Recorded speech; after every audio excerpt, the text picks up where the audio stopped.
주님이 이 우리에게 요한계시록을 주신 것은 핍박당하는 성도들에게 영원한 하나님의 나라와 또 심판과 영생이 있음을 알게 하셔서 두려워하지 않고 끝까지 믿음을 지키며 살아가게 하기 위함입니다. 이 요한계시록이 기록될 당시에 이 로마 제국은 세계 최강대국이었습니다. 그 권세는 어마어마했었죠. 그에 비해서 이 초대교회는 너무너무 보잘것없고 초라했습니다. 로마 제국뿐만 아니라 유대교와 이방 종교의 세력 또한 기독교와는 비교할 수 없이 컸고, 무엇보다도 음란하고 방탕한 세상 풍조가 교회를 짓누르고 있었습니다. 예수님께서 소아시아 7교회의 편지를 쓰실 때 칭찬만 기록된 교회는 2교회밖에 없었고, 나머지 5교회는 책망을 들었습니다. 물론 그 가운데 칭찬도 있었죠. 그러나 여러분, 이 7교회 가운데 5교회 교회가 책망을 들었다는 말은 무엇을 말하는 걸까요? 그 말은 당시 로마 제국과 유대교와 이방 종교, 또 음란과 방탕과 이 세상 풍조에 의해서 교회가 서서히 무너져 가고 있었다는 것을 말합니다.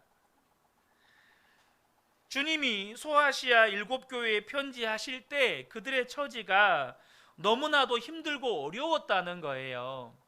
그런데 주님께서 그들에게 하시는 말씀이 뭡니까? 회개해라. 너희들은 처음 사랑을 잃어버렸다. 또 앞으로 당할 고난을 두려워하지 말아라. 굉장히 강한 어조로 그렇게 말씀을 하십니다. 당시 어렵게 믿음을 겨우겨우 지켜가고 있었던 성도들의 입장에서는 이 주님의 편지에 기록된 말씀들이 한편으로는 부담스럽고 또 한편으로는 야속하게만 느껴지는 말씀이기도 합니다. 뭐 회개해라, 왜 첫사랑을 잃어버렸냐, 너희들을 보자니 입에서 토해버릴 것 같다, 이런 말씀들이거든요. 그런데 오늘 본문을 보면 주님은 그렇게 단순하게 단호하게만 책망하시는 분이 아니라는 것입니다. 7교회에다가 편지를 쓰고 난 사도 요한의 눈을 열어서 이제 주님께서 하늘을 보게 해주십니다. 1절을 보겠습니다. 그 뒤에 내가 보니 하늘의 문이 하나 열려 있었습니다. 그리고 전에 내가 들은 그 음성, 곧 나팔 소리와 같이 나에게 들린 그 음성이 이리로 올라오너라. 이 뒤에 일어나야 할 일들을 너에게 보여주겠다 하고 말씀하셨습니다. 하나님께서 요한의 눈을 열어서 하늘을 보여주셨어요. 여기에서 말씀하시는 하늘은 하나님이 계신 곳이고 또 예수님이 우리에게 오신 곳이고 다시 돌아가신 곳이에요. 또 우리의 믿음의 손조들이 죽어서 지금 그곳에 있고, 또 우리들도 나중에 이 땅에서 우리의 목숨이 끊어지면 다시 가야 할 그곳입니다. 요한이 하늘을 보면서, 하나님께서 영안을 열어주셔서 하늘을 보면서 제일 먼저 본 게 뭐냐? 하나님과 하나님의 보좌였습니다.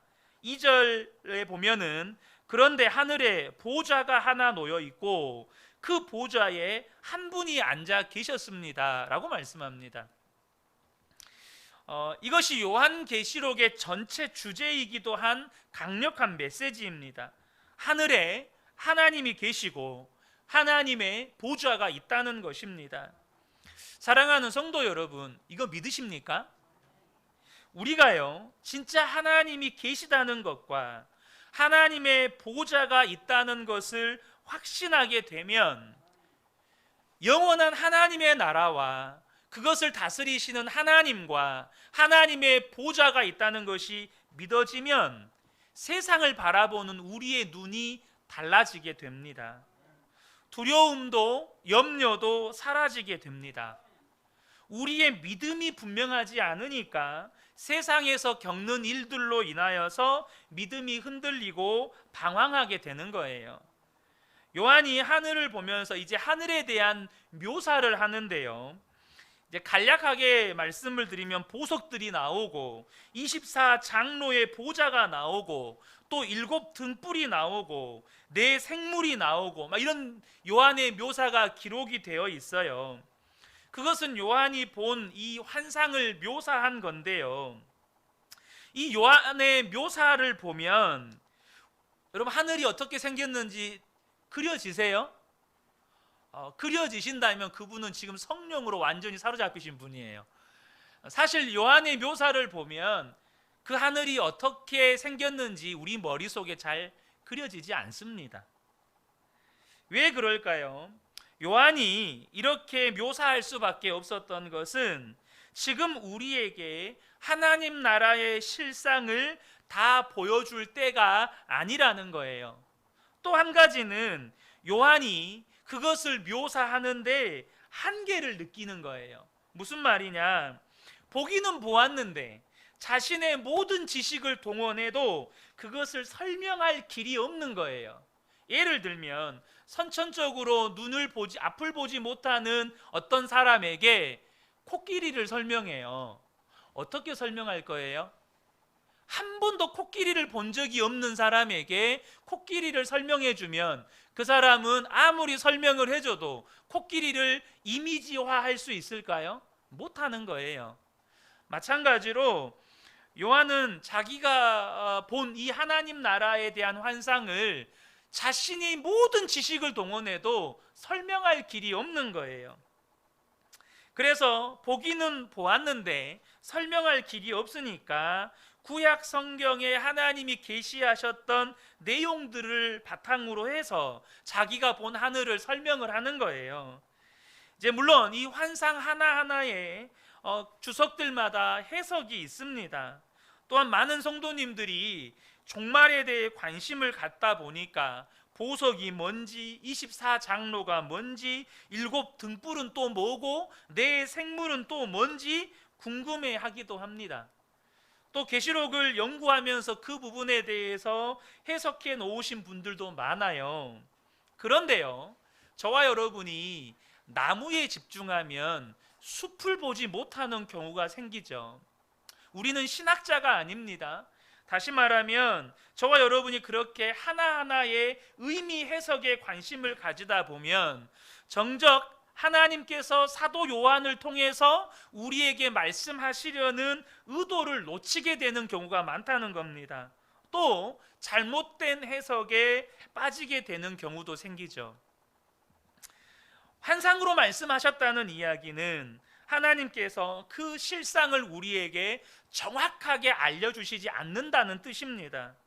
그러므로 저와 여러분이 이 성경에 대해서 바른 이해를 위해서 해석 작업이 필요해요. 하지만 환상 그대로를 그냥 받아들이는 것이 더 중요합니다.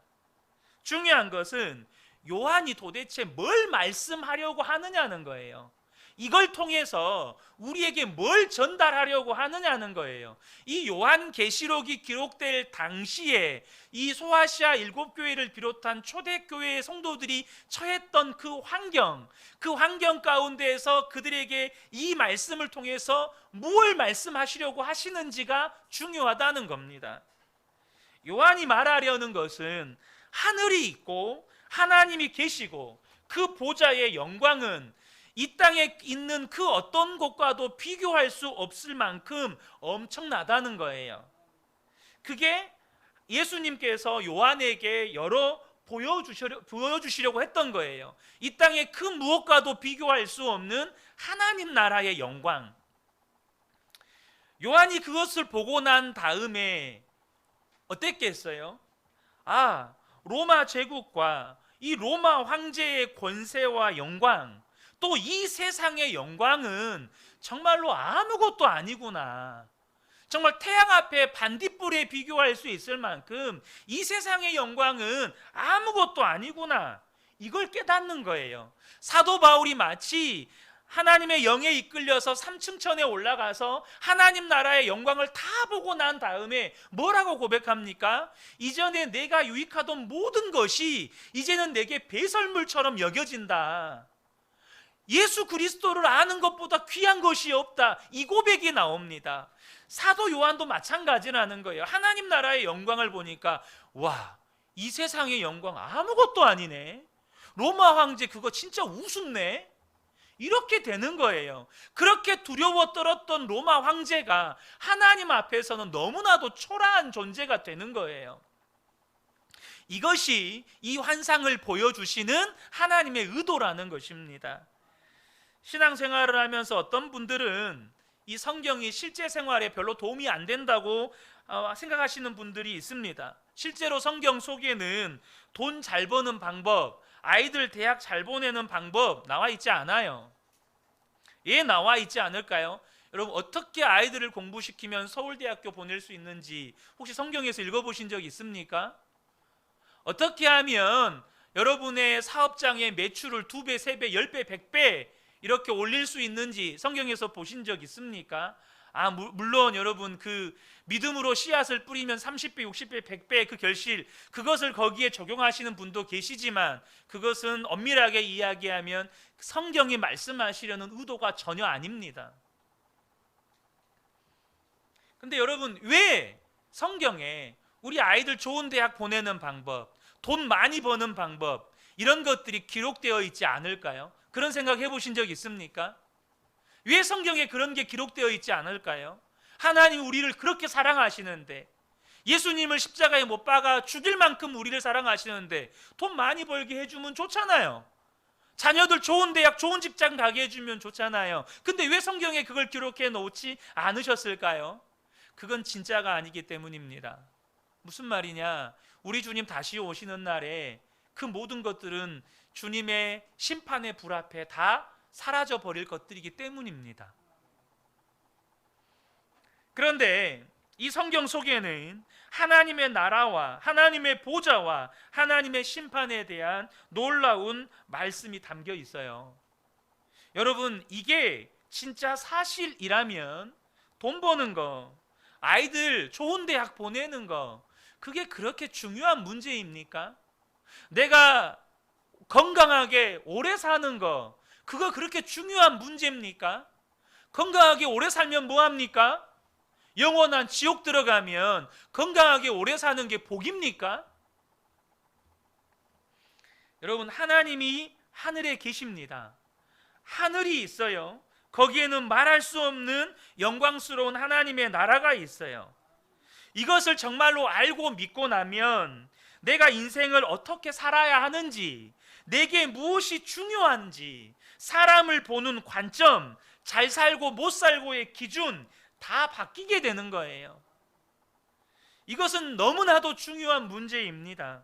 우리가 이 세상을 살아가는 동안에 세상에서 일어나는 일들은 우리를 정말 혼란스럽게 하고 걱정스럽고 두렵게 합니다.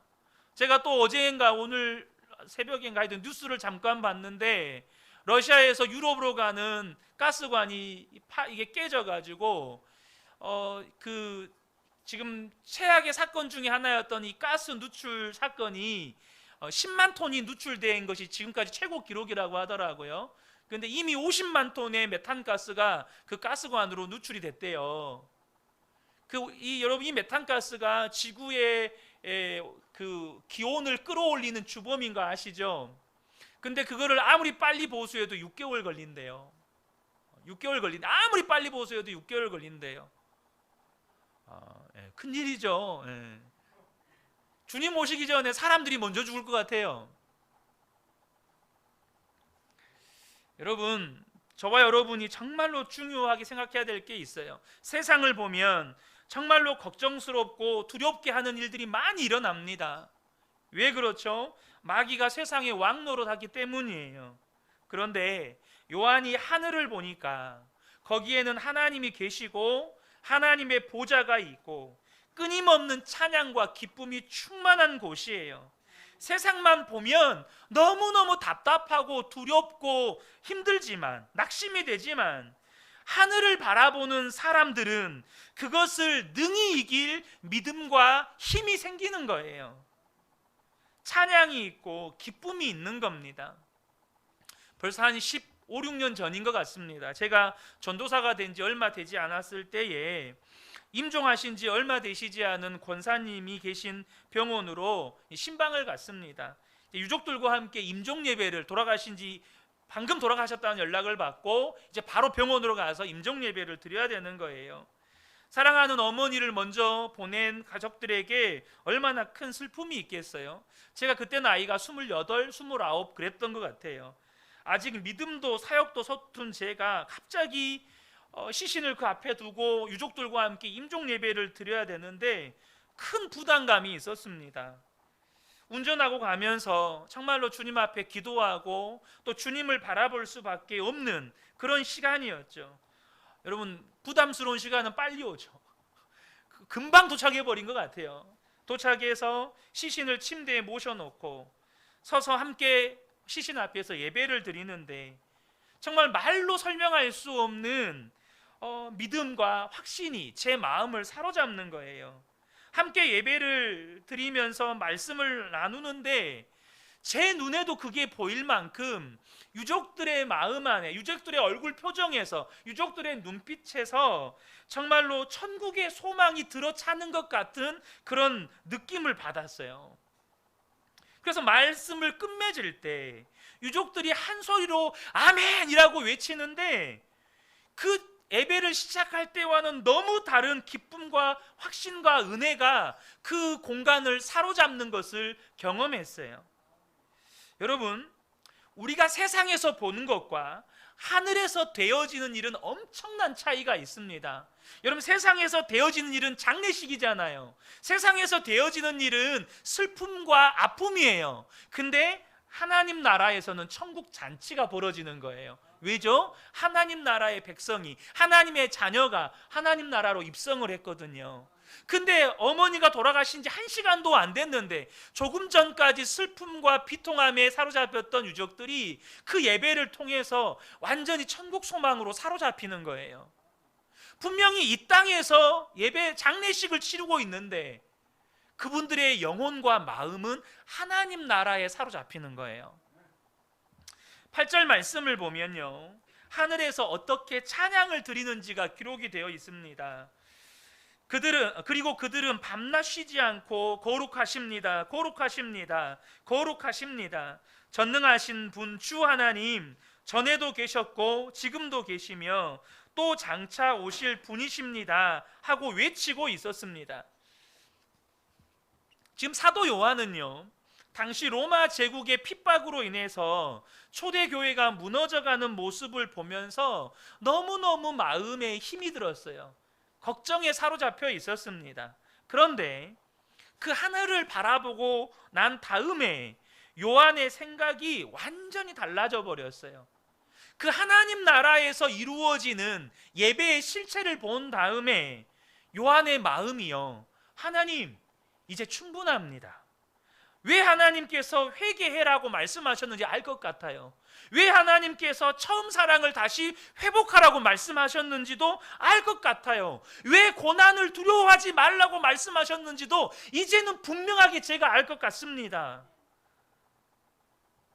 비록 여기서 육신의 생명이 끝나는 한이 있더라도 저는 복음을 끝까지 붙들고 주님을 배신하지 않고 끝까지 하나님 말씀대로 살겠습니다. 여러분, 이 고백에 확신의 고백이 나오는 거예요. 이것이 당시 사도 요한과 성도들에게 하나님께서 주시려고 하셨던 은혜입니다. 하늘이 보이고 나니까 이제 앞으로 될 일도 다 보이는 거예요. 1절 하반절에 보면 이 뒤에 일어나야 할 일들을 너에게 보여주겠다 하고 말하였습니다. 그래서 이제 지금부터 이제 주님께서 앞으로 되어질 일들을 요한계시록에 쭉 이제는 기록해서 보여주시는 겁니다. 그런데요, 여러분, 솔직히 많은 성도들이 이 요한계시록 4장을 읽으면서도 여러분 마음에 힘을 얻으셨습니까? 감사합니다. 여러분, 마음의 위로가 되십니까? 이렇게 습관적으로 아멘 하시지 마시고요, 진짜로 이 말씀을 읽는데 여러분 진짜 마음에 힘이 되고 위로가 되고, 주님, 제가 어떤 고난도 핍박도 다 감당할 수 있을 것 같습니다. 이젠 제가 오직 주의 말씀대로만 살겠습니다. 이런 확신이 드세요? 그렇게 말씀해 주신 것만으로도 감사합니다. 근데 여러분, 실제로요, 이 말씀을 읽어도 많은 성도들이 뭐 위로를 받았다거나 힘을 얻었다거나 더 이상 어떤 고난도 환난도 핍박도 두려워하지 않을 믿음이 생겼다거나, 솔직히 안 그래요. 안 그렇습니다. 그래서 우리 안에는 이런 것이 있죠. 하나님, 나도 한번 보여줘 보세요. 나도 한번 보여주시면 내가 진짜 믿을 것 같아요. 사도 바울처럼 나도 한번 3층 천에 올라갔다 와보고, 사도 요한처럼 하늘 문이 열려서 하나님 나라를 좀 보고, 나도 좀 한번 보여줘 보세요. 근데 여러분, 저와 여러분이 꼭 기억하셔야 돼요. 성경 말씀만으로도 충분해요. 여러분이 이걸 믿으셔야 돼요. 많은 사람들이 체험을 통해서 믿어보려고 합니다. 하나님이 나에게 분명히 뭔가 보여주시면 나도 그렇게 잘 믿을 수 있을 텐데. 근데 이게 얼마나 위험한 생각인지 아세요? 자주 드리는 말씀이지만 이스라엘 백성은요, 애굽에서 나올 때 하늘에서요 엄청난 기사와 이적이 일어나는 것들을 수시로 봤어요. 수시로 봤다고요. 얼마나 놀라운 기사와 표적들이 그들의 눈앞에 펼쳐지는 것을 많이 보았는지 몰라요. 그런데 그들은 다 하나님을 원망하고 불평하다가 광야에서 다 죽었어요. 사도 바울도 셋째 하늘을 올라가서 봤습니다. 고린도후서 12장 2절을 보면, 내가 그리스도 안에 있는 한 사람을 아노니 그는 14년 전에 셋째 하늘에 이끌려간 자라. 그가 몸 안에 있었는지 몸 밖에 있었는지 나는 모르거니와 하나님은 아시느니라. 사도 바울은 자기 이야기를 하는데요, 자기 이야기처럼 쓰지 않고 제3자의 경험을 내가 들었다는 것처럼 쓰고 있어요. 그렇게 엄청난 체험을 했으면서도 굉장히 조심스러운 표현을 쓰고 있어요. 이유는 여러분, 우리가요 하늘에 올라갔다 온 체험을 하더라도 믿음이 뒷받침되지 않은 사람은 그 어떠한 성령의 체험도 그 사람을 위험에 빠뜨려요. 실제로 셋째 하늘을 보았던 사도 바울에게는 하나님이 그것 때문에 육신의 가시를 주셨어요. 그가 영적으로 교만해지지 않게 하시려고, 그가 너무나도 많은 계시를 보았기 때문에 그가 교만해지지 않게 하시려고 하나님께서 일부러 그에게 육체의 가시를 주셨다고 말씀해요. 고린도후서 12장 7절에 바로 이 말씀을 합니다. 여러 계시를 받은 것이 지극히 크므로 너무 자만하지 않게 하시려고 내 육체의 가시 곧 사탄의 사자를 주셨으니 이는 나를 쳐서 너무 자만하지 않게 하려 하심이라. 이 엄청난 계시를 사도 바울이 경험하고 나다 보니까 하나님께서 사도 바울을 교만하지 않게 하려고 사탄의 가시, 육체의 가시를 주셨다는 거예요. 여러분, 체험으로만 믿겠다고 하는 분들은 반드시 어려움에 빠져요. 왜 그렇습니까? 마귀는요, 우리를 거짓 체험으로 미혹하는 데 고수예요. 그러므로 저와 여러분이 하나님의 말씀으로 영안이 열리기를 구하셔야 하고, 그랬다면 그것으로 충분한 겁니다. 하나님의 말씀과 성령의 역사에 의해서 우리도 사도 요한과 같이 똑같이 하늘을 보고 믿게 되는 거예요. 예수님께서 도마에게 뭐라고 말씀하십니까? 너는 본 것으로 믿냐? 보지 않고도 믿는 믿음이 귀한 것이다. 베드로 사도가 당시 초대교회 성도들에게 이야기합니다. 당시 초대교회에도요, 예수님을 보고 믿은 사람들은 예수님이 생존에 계실 때의 소수의 사람에 불과해요. 그 대부분의 사람들은 사도와 제자들이 전해준 복음으로 예수를 믿었어요.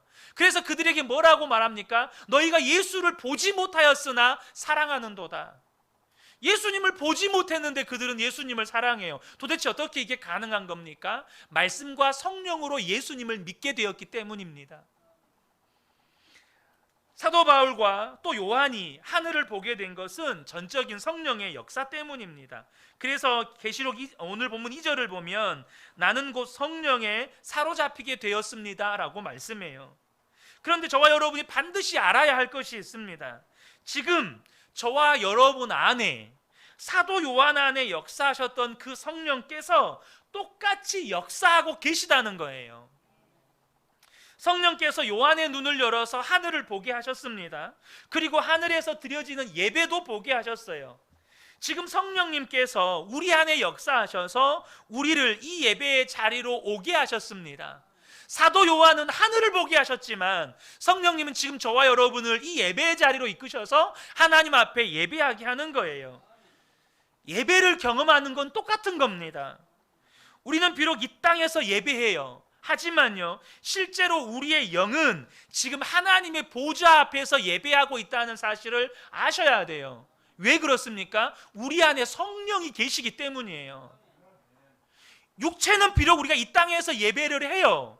근데 우리의 영은 지금 하나님의 보좌 앞에서 예배하는 거예요.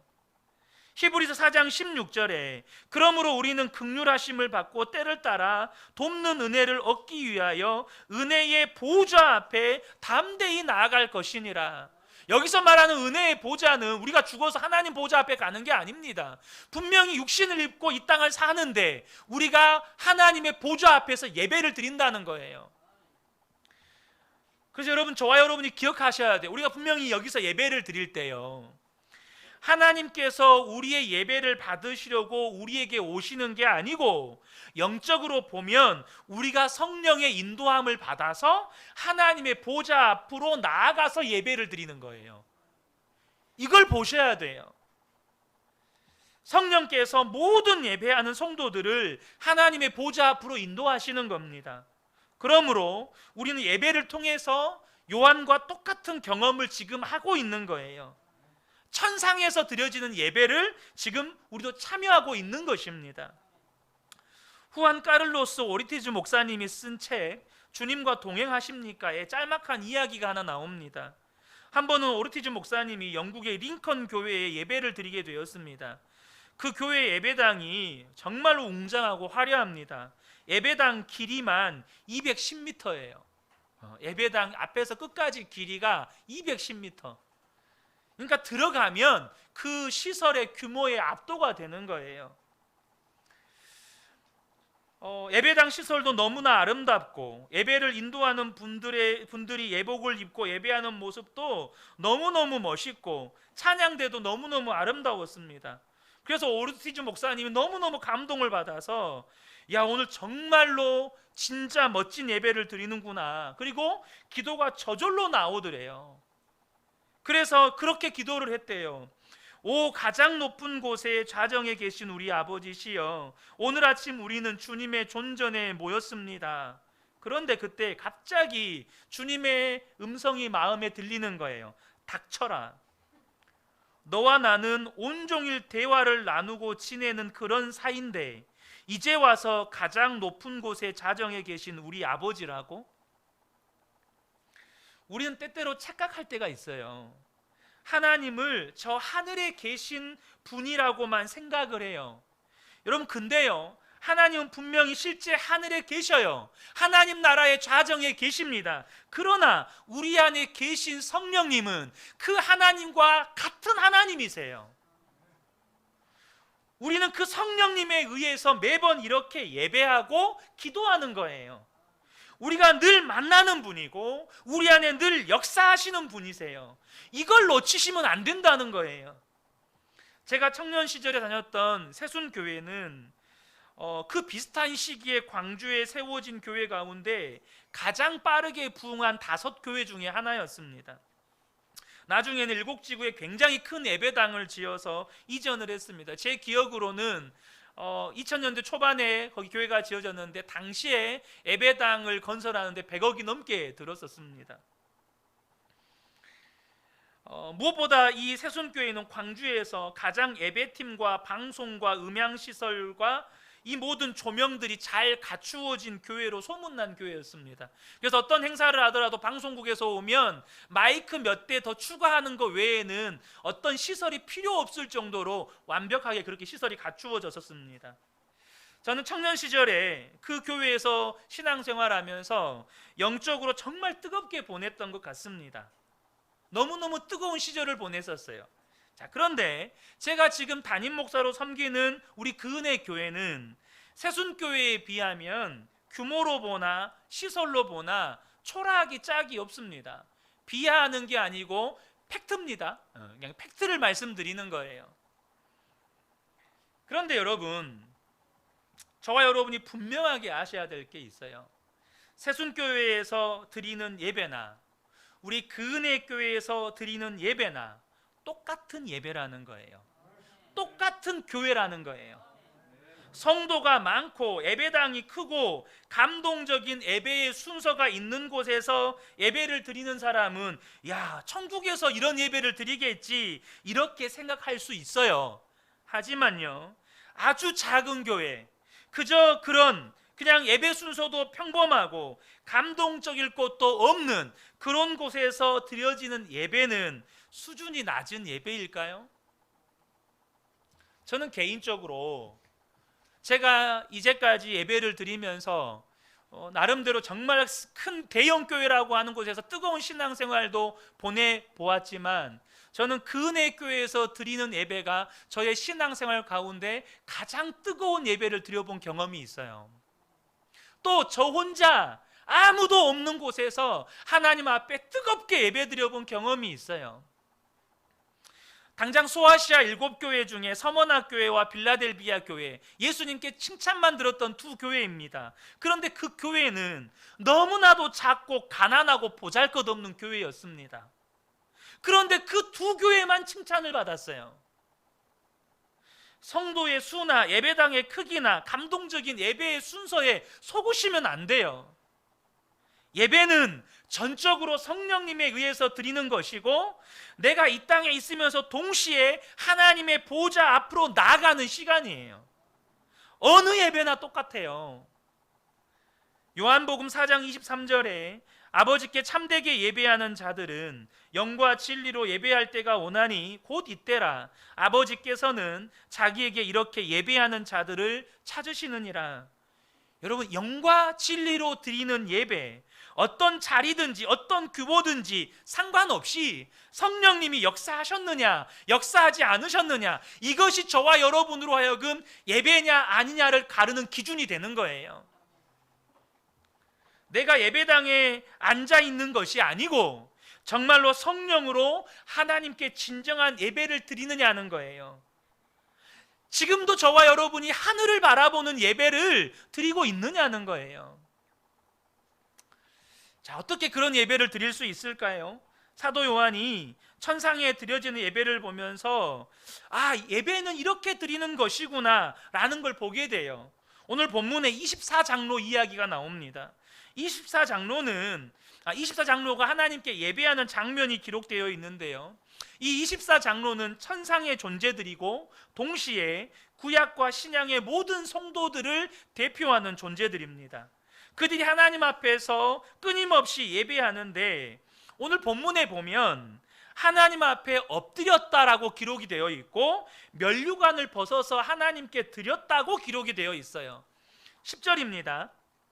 24장로는 보좌에 앉아 계신 분 앞에 엎드려서 영원 무궁하도록 살아계신 분께 경배드리고 자기들의 면류관을 벗어서 보좌 앞에 내놓으면서 라고 말씀합니다. 여러분, 예배는 우리가 의자에 지금 앉아서 드리지만 이렇게 드리는 게 아닙니다. 물론 여러분, 예배당에서 이렇게 의자에 앉아 드리는 예배가 잘못됐다 이걸 말씀드리는 게 아니고요, 우리가 육체는 의자에 앉아서 드릴지라도 우리의 심령은 하나님 앞에 온전히 엎드리는 거예요.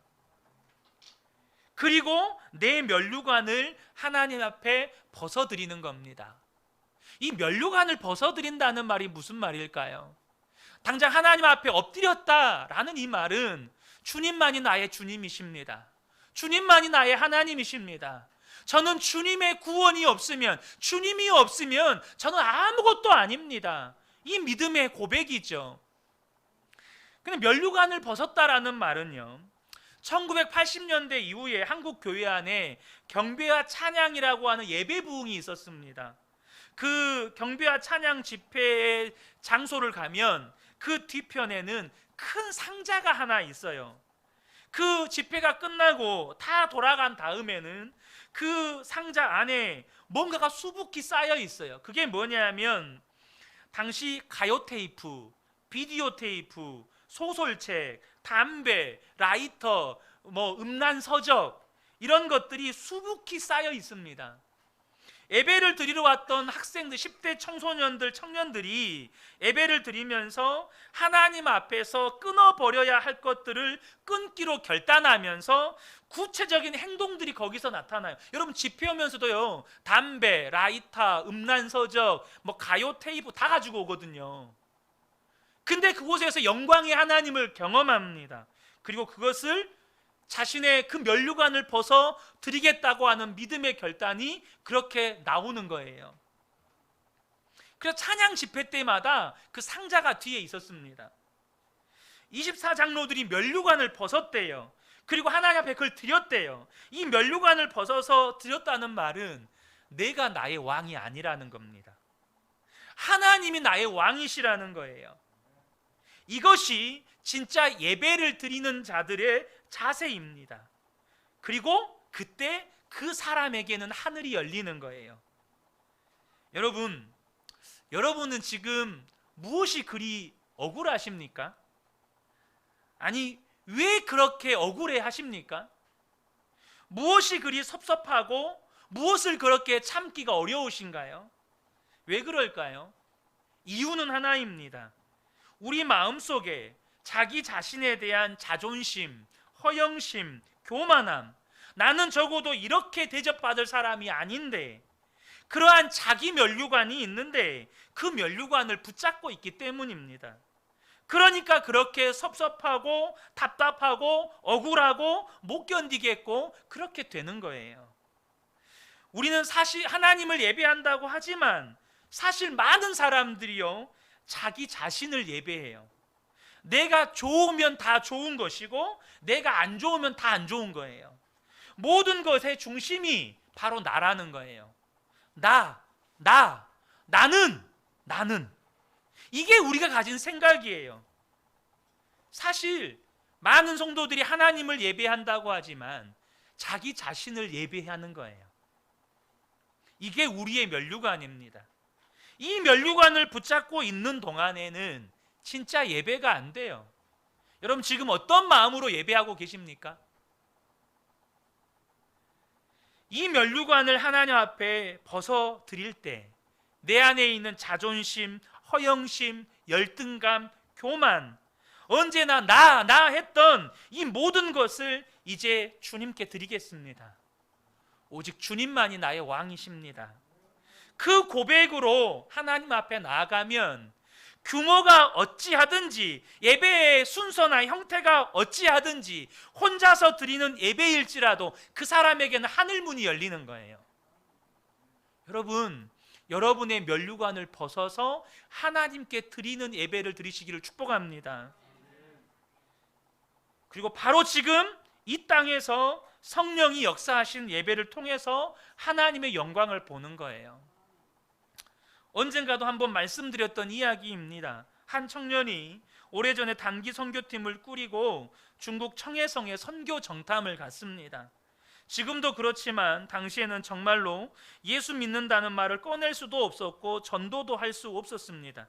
그저 그 지역을 위해서 기도하고 선교 정탐을 하는 것이 전부였어요.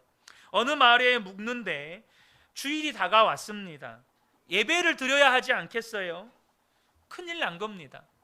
예배를 드리면 자기들이 예수 믿는다는 거 사람들이 다 알 텐데, 그러면 쫓겨날 텐데, 사람들에게 드러나지는 않고 예배는 드려야 하겠고 도대체 어떻게 하나 답답해하면서 그러고 있는데 리더가 결정을 했습니다. 우리 내일 주일 예배 드립니다. 도대체 어떻게 예배를 드립니까? 마을 사람들이 다 깨기 전에 일찍 일어나 한 방으로 모입니다. 그리고 마을 사람들이 일어나기 전에 우리 함께 예배 드립시다. 그래서 새벽 일찍 일어나서 이 선교팀이 다 한 방에 모였습니다. 예배를 시작하니까 이제 찬송을 불러야 되잖아요. 근데 찬송을 부를 수가 없는 거예요. 찬송을 소리내어서 부르면 사람들이 깨어나고 자기들이 예수 믿는 사람들인 것이 다 들통나고 공안에 잡혀가고 추방당하니까. 그래서 인도자가 만입이 내게 있으면 이 찬송 부를 텐데 소리는 내지 말고 우리 입모양으로만 찬송합시다. 그렇게 제안을 했습니다.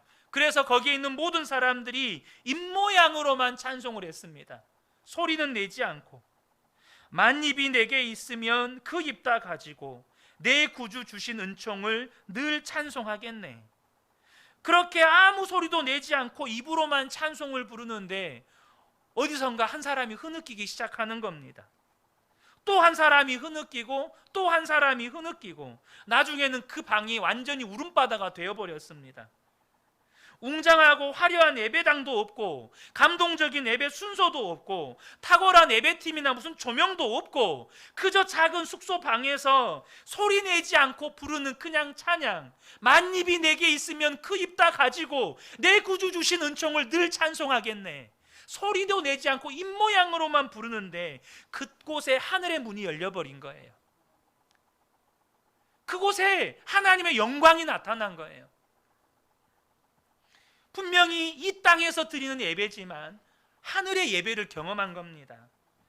사랑하는 성도 여러분, 저와 여러분이 하나님 앞에 예배할 때마다 하나님의 보좌 앞에서 드리는 예배가 되시기를 축복합니다. 그게 어떻게 가능합니까?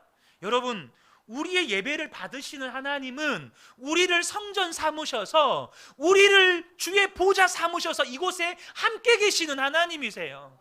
그래서 우리가 성령으로 이끌림만 받으면 우리가 어느 곳에서 예배 드리더라도 하늘의 예배를 드릴 수가 있는 거예요.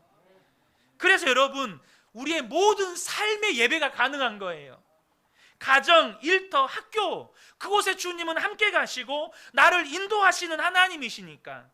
그래서 우리의 모든 삶도 예배가 되게 해주시는 것입니다. 그러면 여러분, 세상이 더 이상 두려워지지 않는 거예요. 제가 우리 아이들, 이제 10대 아이들 키우다 보니까 성적 때문에 아이들이요 천국과 지옥을 오갑니다. 여러분, 여러분의 성적이 여러분의 삶을 결정하지 않아요. 여러분 기억하셔야 돼요. 주님이 여러분과 함께 계세요. 주님과 함께 공부하고 주님과 함께 시험 보고 결과와 상관없이 주님이 나와 함께 하시면 그걸로 된 거예요. 사랑하는 성도 여러분, 그러므로 우리 모든 성도님들이 나와 함께 계시는 그 주님의 인도하심을 받고 어느 곳에서 예배를 드리든지 하늘의 문이 열리는 하나님 나라의 예배자 되시기를 예수님의 이름으로 축복합니다. 아멘.